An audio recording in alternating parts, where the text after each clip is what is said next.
വിജയദശമി അല്ലെങ്കിൽ ദശറ എന്നറിയപ്പെടുന്ന ഇന്നേ ദിവസം നവരാത്രി മഹോത്സവത്തിന്റെ സമാപനവും ധർമ്മത്തിന്റെ വിജയവും അധർമ്മത്തിന്റെ പരാജയവും പ്രതിപാദിക്കുന്ന മഹത്തായ ഒരു ദിനം കൂടിയാണ്.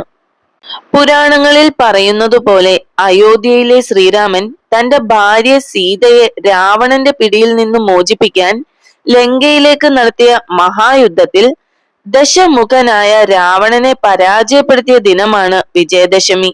അത് സത്യമെന്നും നിലനിൽക്കും, ദോഷം ഒടുവിൽ നശിക്കും എന്ന സന്ദേശം നൽകുന്നു.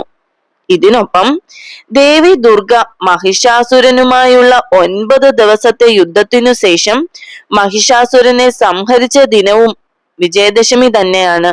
അതിനാൽ വിജയദശമി ദേവി മഹാത്മ്യത്തിന്റെ മഹിമയും സ്ത്രീശക്തിയുടെ വിജയവും പ്രതിനിധാനം ചെയ്യുന്നു. കേരളത്തിൽ വിജയദശമി ഏറെ വിശിഷ്ടമായ ദിനമായി കണക്കാക്കപ്പെടുന്നു. ഈ ദിവസം വിദ്യാരംഭം, അതായത് കുട്ടികളുടെ ആദ്യാക്ഷരം എഴുത്തു നടത്താറുണ്ട്. ഹരിശ്രീ എഴുതി കുട്ടികളെ അറിവിന്റെ ലോകത്തേക്ക് പ്രവേശിപ്പിക്കുന്നു. പഠനോപകരണങ്ങളും തൊഴിലുപകരണങ്ങളും പുസ്തകങ്ങളും എല്ലാം ആയുധപൂജയുടെ ഭാഗമായി പൂജിച്ച ശേഷം ഉപയോഗിക്കുന്നത് ഈ ദിവസത്തിന്റെ പ്രത്യേകതയാണ്. വിജയദശമി പുതിയ കാര്യങ്ങൾ തുടങ്ങാനും പഠനം ആരംഭിക്കാനും ജീവിതത്തിൽ നല്ലൊരു വഴിത്തിരിവ് കുറിക്കാനും ഏറ്റവും ഉത്തമമായ ശുഭമുഹൂർത്തമെന്നും വിശ്വസിക്കപ്പെടുന്നു.